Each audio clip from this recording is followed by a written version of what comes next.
যেদিন নবীজি আজান শেখান, আমার মাথায় ডান হাতটা তার দিয়েছিলেন, 4টা আঙ্গুল আমার মাথার উপরে ছিল। নবীজির আঙ্গুল মোবারক যেই কয়েকটা চুলের মধ্যে লেগেছে, ওই চুলগুলা আমি আবু মাহাজুরা কেটে ফেলি নাই। বলে কি জন্য কাটো নাই বলো? বলে কিয়ামতের দিন আল্লাহ যদি বলে, ও আবু মাহাজুরা কি নিয়ে আসছো আজ কিয়ামতের দিন বলো, আমি আল্লাহকে বলবো, আল্লাহ নবীর হাতে কলমা পড়েছি হাতে হাত রেখে। নবীজি আমার হাতের মধ্যে হাত বুলিয়েছিলেন, মাথার মধ্যে হাত বুলিয়েছিলেন। নবীজির চুল, নবীজির হাত মোবারক যেই চুলের মধ্যে পড়েছিল, ওই চুল কয়েকটা কাটি নাই। ইসলামের জন্য তোমাকে ভালোবেসে আর নবীজিকে ভালোবাসার মূল্য দানের জন্যে, ভালোবাসার প্রমাণ স্বরূপ মাথার চুল কয়েকটা সাথে নিয়ে আসছি। নবীর হাতে কলমা পড়ে নবীর হাতের চুল মোবারক আমার মাথার মধ্যে প্রমাণ নিয়ে এসেছি। এতটুকুন কাজ যদি আমার ভালো হয়ে যায়, আজ তুমি আল্লাহ তোমার কসম করে বলছি, আজ তুমি আমারে ক্ষমা করে দাও।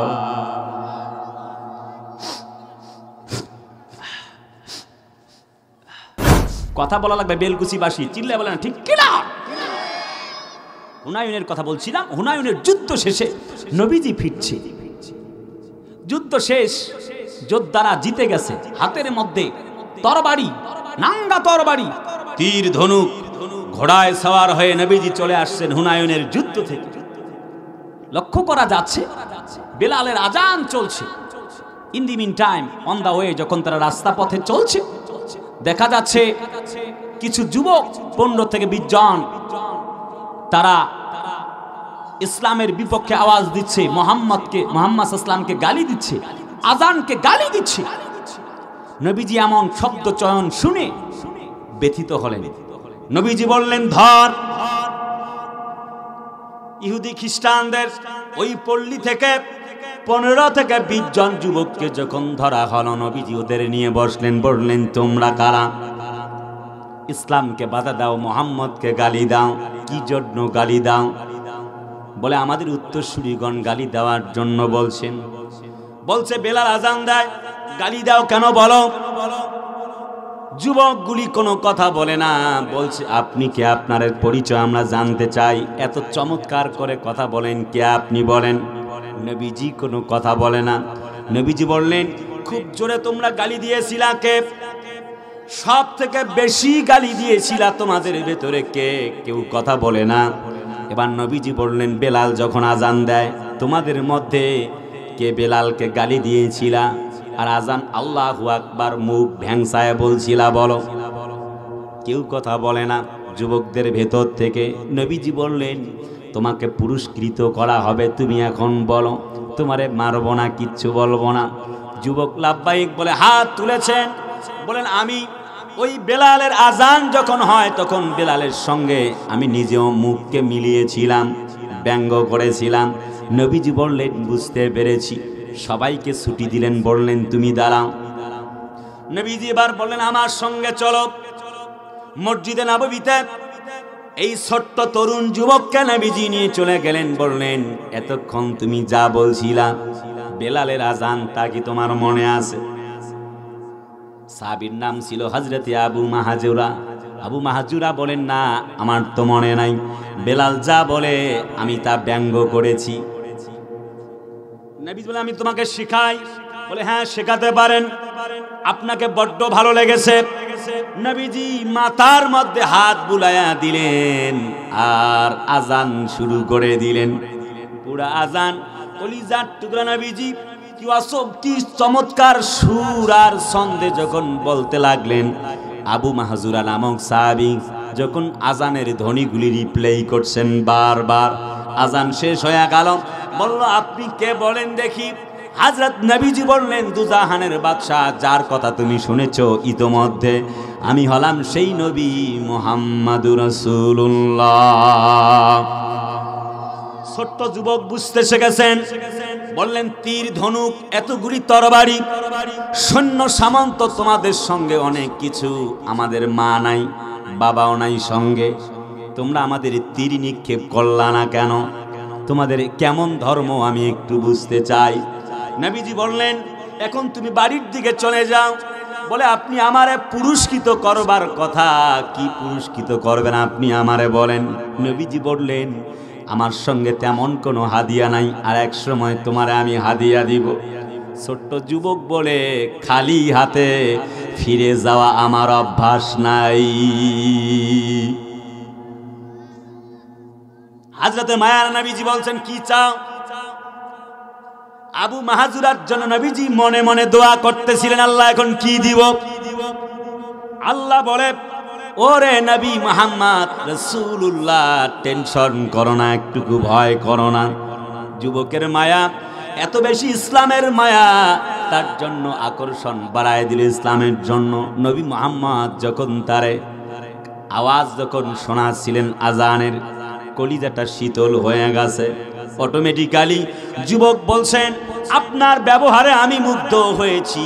আজান যা এতদিন আমি শুনেছি আমার খারাপ লাগতেছিল, আপনি নবী মুহাম্মদ আজান আবৃত্তি করে এত চমৎকার করে আমাকে শোনালেন, আমার কেমন জানি মনে হয় এটা পৃথিবীর শ্রেষ্ঠতম সুর হয়ে যাবে।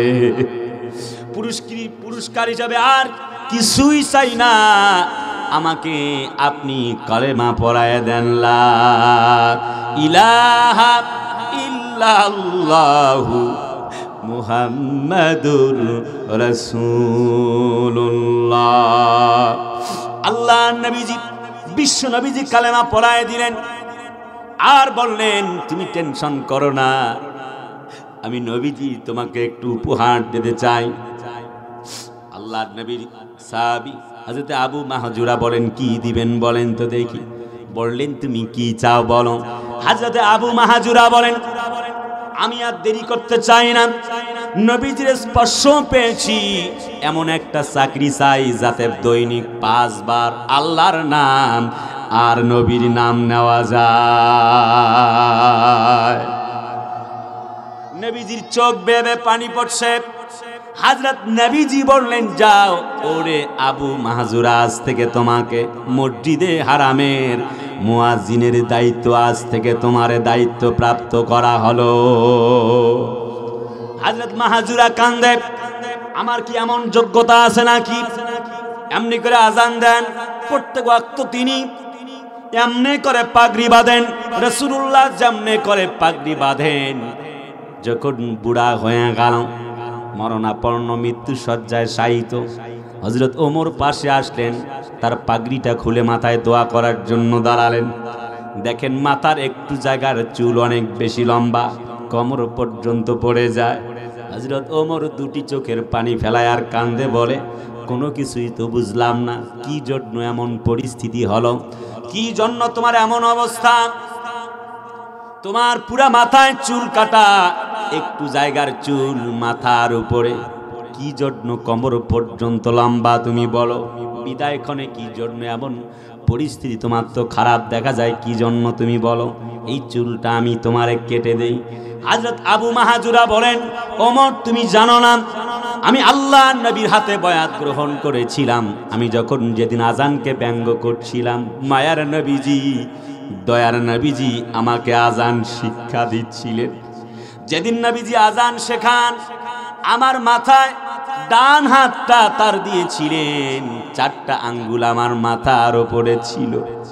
নবীজির আঙ্গুল মোবারক যেই কয়েকটা চুলের মধ্যে লেগেছে, ওই চুলগুলা আমি আবু মাহজুরা কেটে ফেলি নাই। বলে, কি জন্য কাটো নাই বলো?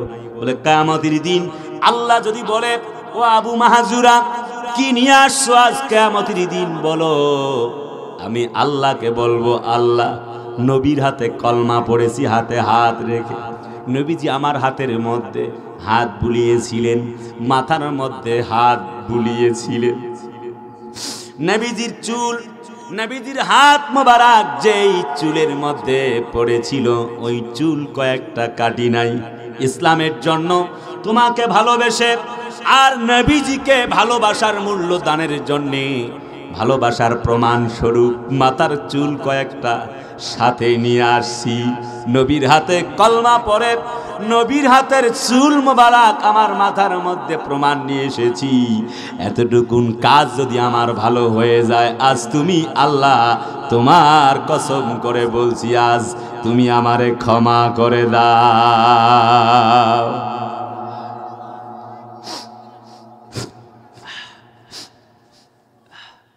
কুল ইন কুনতুম তুহিব্বুনাল্লাহ ফাত্তাবিউনি ইউহিব্বুকুমুল্লাহ ওয়া ইয়াগফির লাকুম যুনুবাকুম আল্লাহু গফুরুর রহিম।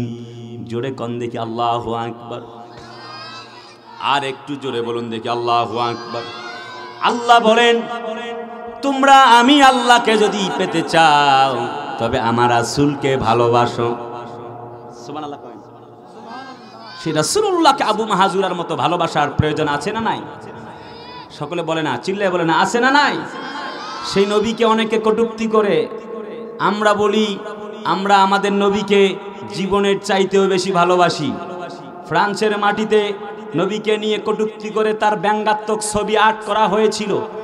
ভারতের মাটিতে নুপুর শর্মা এবং নবীন জেন্দাল, রামগিরি মহারাজ, বিজিবি নেতৃবৃন্দ আমার নবীকে নিয়ে কটূক্তি করেছিল।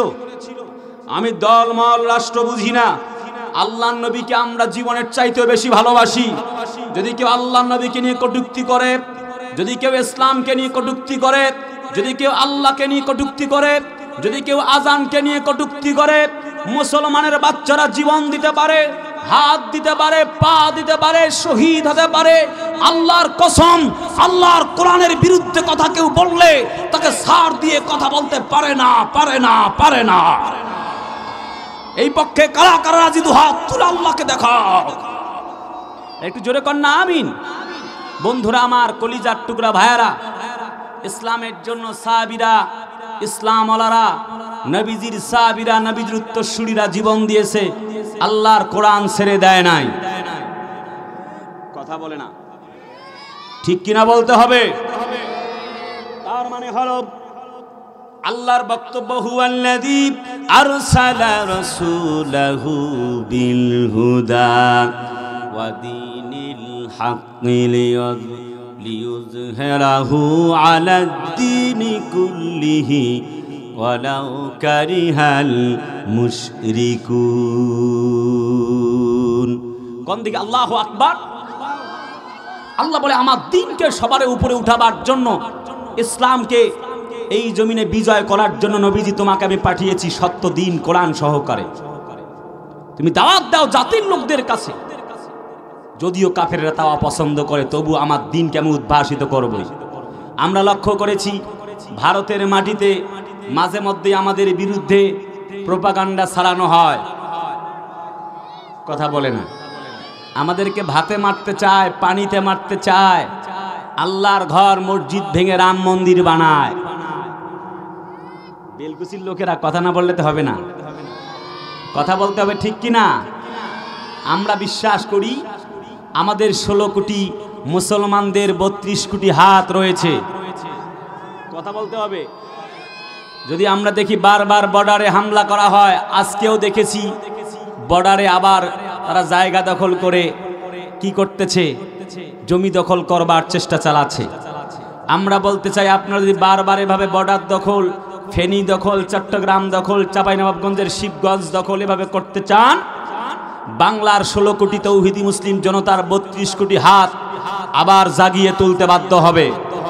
একটা 71-এর মতো অস্ত্র হাতে তুলে নেবে। মুসলমানেরা যদি আরেকবার কালেমার পতাকা আল্লাহু আকবারের তাকবীরের আওয়াজ দেয়, আল্লাহর কসম, দিল্লির ওই লালবাগ কেল্লায় মুসলমানেরা দাঁড়িয়ে আল্লাহর কালেমার পতাকা পথ পথ করে উড্ডীন করতে বাধ্য হয়ে যাবে। হিন্দুত্ববাদের প্রধানমন্ত্রী, তোমাকে বলতে চাই, তুমি যদি ইসলামওয়ালাদের বিরুদ্ধে গৌর গোবিন্দের ভূমিকায় মাঠে নামো, ইসলামওয়ালা শাহজালালের সন্তানেরা 16 কোটি মুসলমানদের 32 কোটি হাত প্রয়োজনে শাহজালালের তলোয়ার যদি হাতে তুলে নেয়, আল্লাহর কসম, তোমার মসনদ খান খান না করে তারা ঘরে ফিরে আসবে না, আসবে না, আসবে না। এই পক্ষে কারা কারা রাজি? দুহাত তুলে আল্লাহকে দেখাতে হবে। নারায়ে তাকবীর। আল কোরআনের আলো ঘরে বাইরে জালো। নারায়ে তাকবীর। লড়াইয়ের ওই ময়দানেতে যেতে তোমাকে হবে, প্রয়োজনে সব রক্তটুকু জমিনেই ঢেলে দিবে। এটা বেলকুচি না, আপনারা আছেন না নাই? লিল্লাহে তাকবীর। লড়াইয়ের ওই ময়দানেতে যেতে তোমাকে হবে, প্রয়োজনে সব রক্তটুকু জমিনেই ঢেলে দিবে। তবুও তোমায় লড়তেই হবে, মানিবে না পরাজয়। তবুও তোমায় লড়তেই হবে, মানিবে না পরাজয়। বিপ্লব মানে জীবন দেয়া বসে থাকা নয়, সে কোনো দিন আসবে না রে করো যদি ভয়। বিপ্লব মানে জীবন দেয়া বসে থাকা নয়, সে কোনো দিন আসবে না রে করো যদি ভয়। নারায়ে তাকবীর। বন্ধুরা, আজকে কথা বলে মজা পাওয়া যাবে না, আমি শুরুতেই বুঝতে পারছি। যাই হোক, তারপরে কিছু কথা বলবো। আমি লক্ষ লক্ষ জনগণের সামনে আলহামদুলিল্লাহ কথা বলে থাকি। আপনাদের উপস্থিতি তো এক আমাকে মুগ্ধ করতে পারেনি, দুই আপনাদের আওয়াজ রেসপন্স আমাকে মুগ্ধ করতে পারছে না। তবে আমার বিশ্বাস ছিল যে বেলকুচির মাটি ইসলামের ঘাঁটি, এটা আপনারা বদনাম করে ফেললেন। আপনারা কি আছেন? একটা তাকবীর দেন দেখি সবাই মিলে, লিল্লাহে তাকবীর। আওয়াজ তো আছে মনে হচ্ছে। আপনারা কি আছেন? কারা কারা ঘুমাচ্ছেন হাত তোলেন। এই মিয়া সাহেবরা হাত তুলছে। ঘুমাইলে কি হাত তোলা যায়? হাত তুলছেন কেন? প্রিয় ভাইরা আমার, আছেন তো না?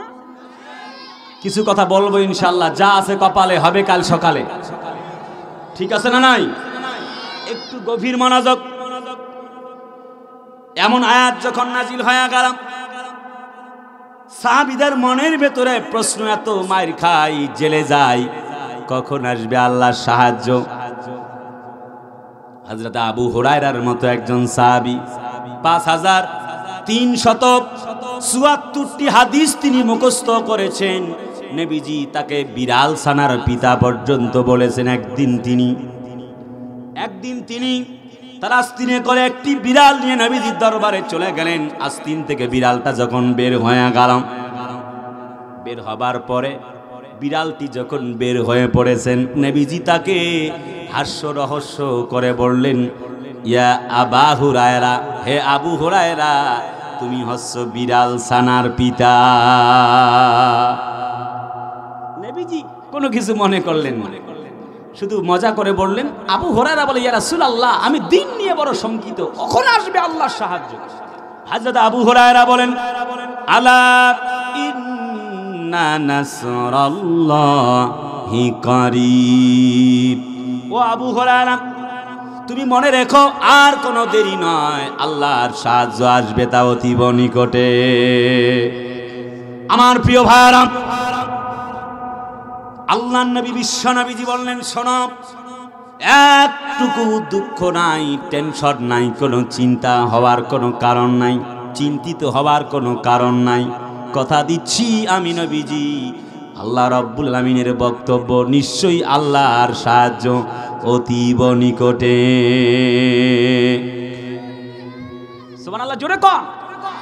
আল্লাহ বলেন, ওয়ালা তাহিনু ওয়ালা তাহজানু ওয়া আনতুমুল আ'লাউনা ইন কুনতুম মুমিনিন।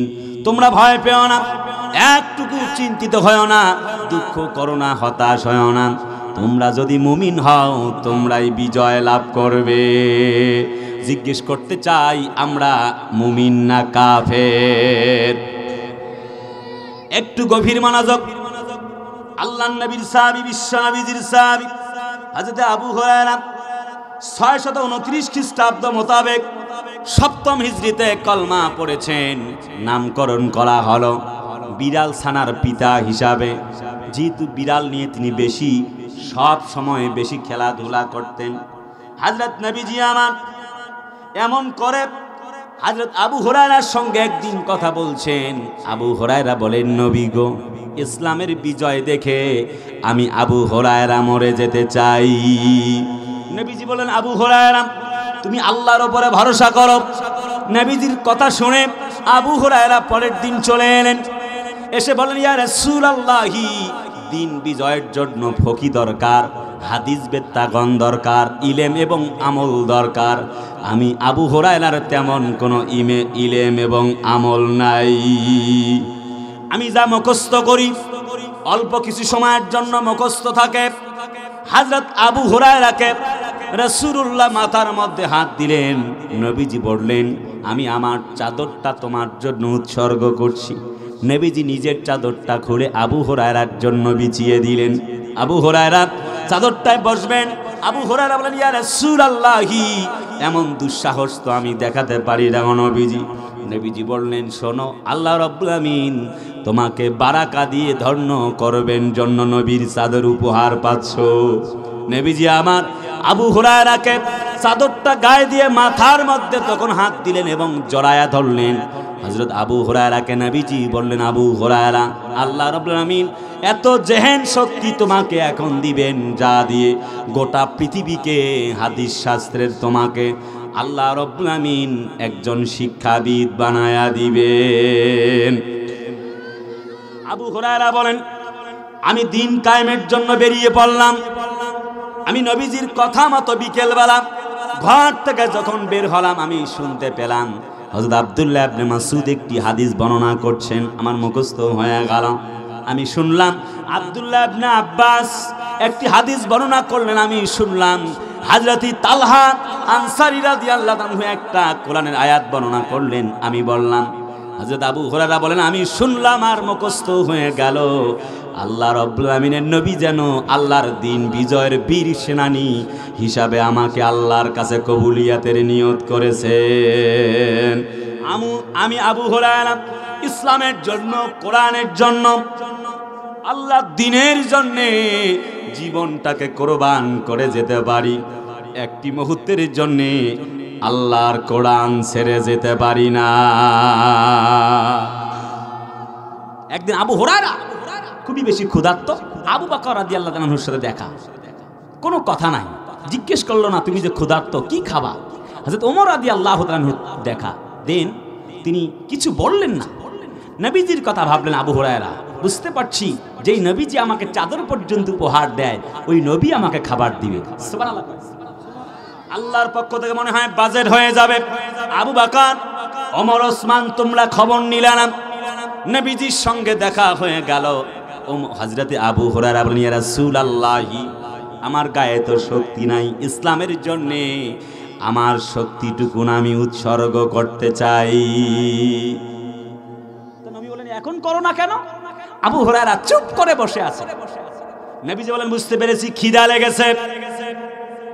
নবীজি আমার মসজিদে নববীতে বসা, এক পেয়ালা দুধ এলো, বেশ একটা হাড়িতে করে।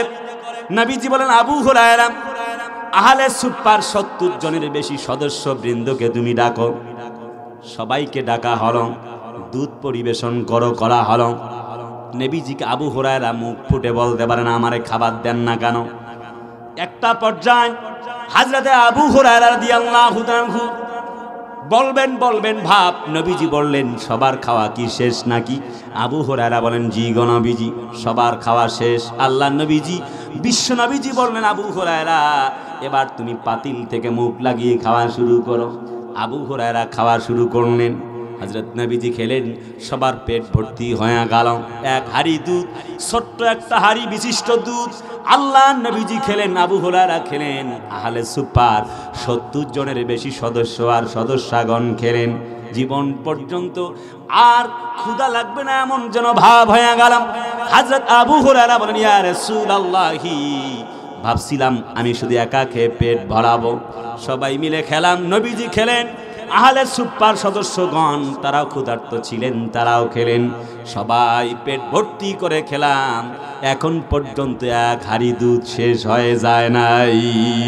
নবীজি বললেন, আবু হুরায়রা, এখন আল্লাহর জন্য নিজেকে প্রস্তুত করো।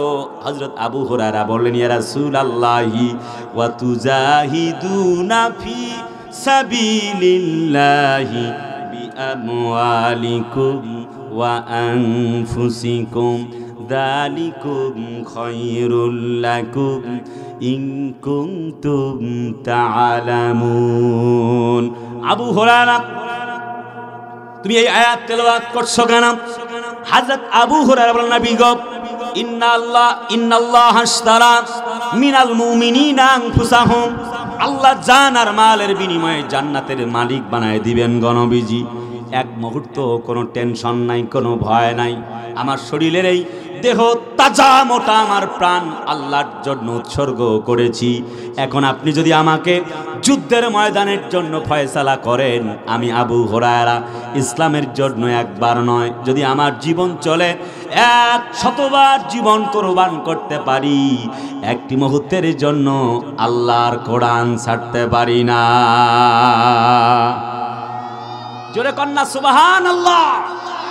প্রিয় ভাইরা আমার, হযরত আবু হুরায়রা রাদিয়াল্লাহু তাআলা আনহু আল্লাহর নবীজির সাহাবী এত বেশি নির্যাতিত হলেন, একটি মুহূর্তের জন্য ফিরে আসলেন না, কাম ব্যাক করলেন না।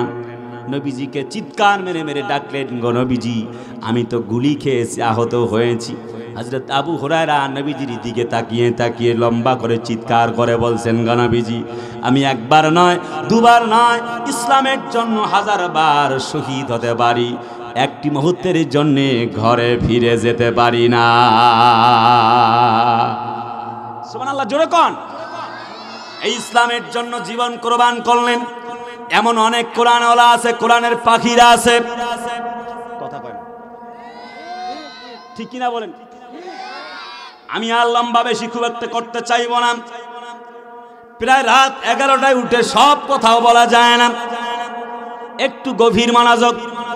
বিশ্ব নন্দিত, জননন্দিত একজন আলেম ছিলেন আমাদের মাঝে, কোরআন থেকে যিনি বক্তব্য পেশ করতেন, তার বক্তব্য শুনলে যেন মনে হতো আল্লাহ পাকের পক্ষ থেকে কোরআন নাজিল হতেছে। আমাদের বিশেষ অতিথি মহোদয় উনি বলেছেন কিন্তু যে সাইদি সাহেব গোটা পৃথিবীতে তিনি এত বড় একজন বিখ্যাত আলেম ছিলেন। উনি বলেছেন ওনার মুখ থেকে যে 20 নম্বর আলেম ছিলেন গোটা পৃথিবীর মাঝে। জননন্দিত একজন বক্তা, যার বক্তব্য শুনে টেন্ডারবাজ, চাঁদাবাজ, হাইজাকার, চোর ডাকাত পর্যন্ত ভালো হয়ে যেত। তাকে জাকাতের চোরের মামলা বানায়া, দিলু শিকদারকে চালান না দিয়া, আল্লামা দেলোয়ার হোসেন সাইদিকে চালান দিয়ে জমিন থেকে বিদায় করা হয়েছে। কোরআনের পাখিটা 50 বছর কোরআন বলেছেন, 13টা বছর জেলখানার কুঠরিতে বন্দী ছিলেন, জীবন দিয়ে চলে গেল। একটি মুহূর্তের জন্যে আল্লাহ ছাড়া কারোর কাছে মাথা নত করে নাই। কারাগারে কাটালে 13টি বছর, বাতিলকে পেছে তোমায় দেখে থর থর। কথা বলতে হবে, ঠিক কিনা? কারাগারে কাটালে 13টি বছর, বাতিলকে পেছে তোমায় দেখে থর থর। তুমি যে ছিলে মোদের নয়নমণি, শহীদ হয়েছ তুমি এটাই জানি, অমর হয়েছ তুমি এটাই জানি। আল্লামা সাইদি তুমি মরণি, শহীদ হয়েছ তুমি এটাই জানি, অমর হয়েছ তুমি এটাই জানি। লিল্লাহে তাকবীর। দেহ মাঝে যতদিন ছিল তব প্রাণ, বলেছিলে তুমি সেই প্রভুরই কালাম। কথা বলে না, ঠিক কিনা? দেহ মাঝে যতদিন ছিল তব প্রাণ, বলেছিলে তুমি সেই প্রভুরই কালাম। তাই তো তোমায় ভাবি প্রতিদিনই, শহীদ হয়েছ তুমি এটাই জানি, অমর হয়েছ তুমি এটাই জানি। আল্লামা সাইদি তুমি মরণি, শহীদ হয়েছ তুমি এটাই জানি, অমর হয়েছ তুমি এটাই জানি। লিল্লাহে তাকবীর। আমার প্রিয় ভাইরা, আলোচনার একবারে শেষ প্রান্তের দিকে দাঁড়ানো। যুবকদেরকে দেখছি না, যে যুবকরা আসো তো না, ওরা পইরে আছে প্রেম লইয়া। এই যুবকরা আসো না? নাই চুলের কাটিং দিয়েছে কি 3 তলা 4 তলা 6 তলা কাটিং, এদিক দিয়ে মাইরে এদিক দিয়ে কাটিং দিয়ে এদিক দিয়ে তুত্তুরা করে পেছনে দিয়েছে, কুত্তার লেজের মতো আটকায় দিছে। কথা কয় না, আমি নাম দিয়েছি কুত্তা কাটিং। কথা কয় না, আছে না নাই? খালি মোবাইল ঠেলে, এই যে মোবাইল, এই যে আছে না? তোমার কিয়ামত পর্যন্ত মোবাইল ঠেলা ঠেলি শেষ হবে না। ফ্রি ফায়ার পাবজি গেম খেলে, কয় মার মার মার মার মার মার। কথা কথা কথা ঠিক না ঠিক না ঠিক না ঠিক না ঠিক না। আরে যুবকরা কি পরিমাণ দুষ্ট! আহা, চুলের কাটিং দেয় কি? এটাকে টেস্টার লাগে না পরীক্ষার জন্য? চুলের কাটিং, প্যান্টের কয় জায়গায় সেরা, আর মোটরসাইকেল চালানোর স্টাইল দেখলে বোঝা যায় ও 9 নাম্বার না 6 নাম্বার। কথা বলে না, আছে না? চ্যাটিং ফেটিং মেসেঞ্জার, ইউটিউব, ভাইবার, ওই যে মেসেঞ্জার, হোয়াটসঅ্যাপ, হাই জান পাখি কেমন আছো, আছে না? কথা কয় না, আছে না?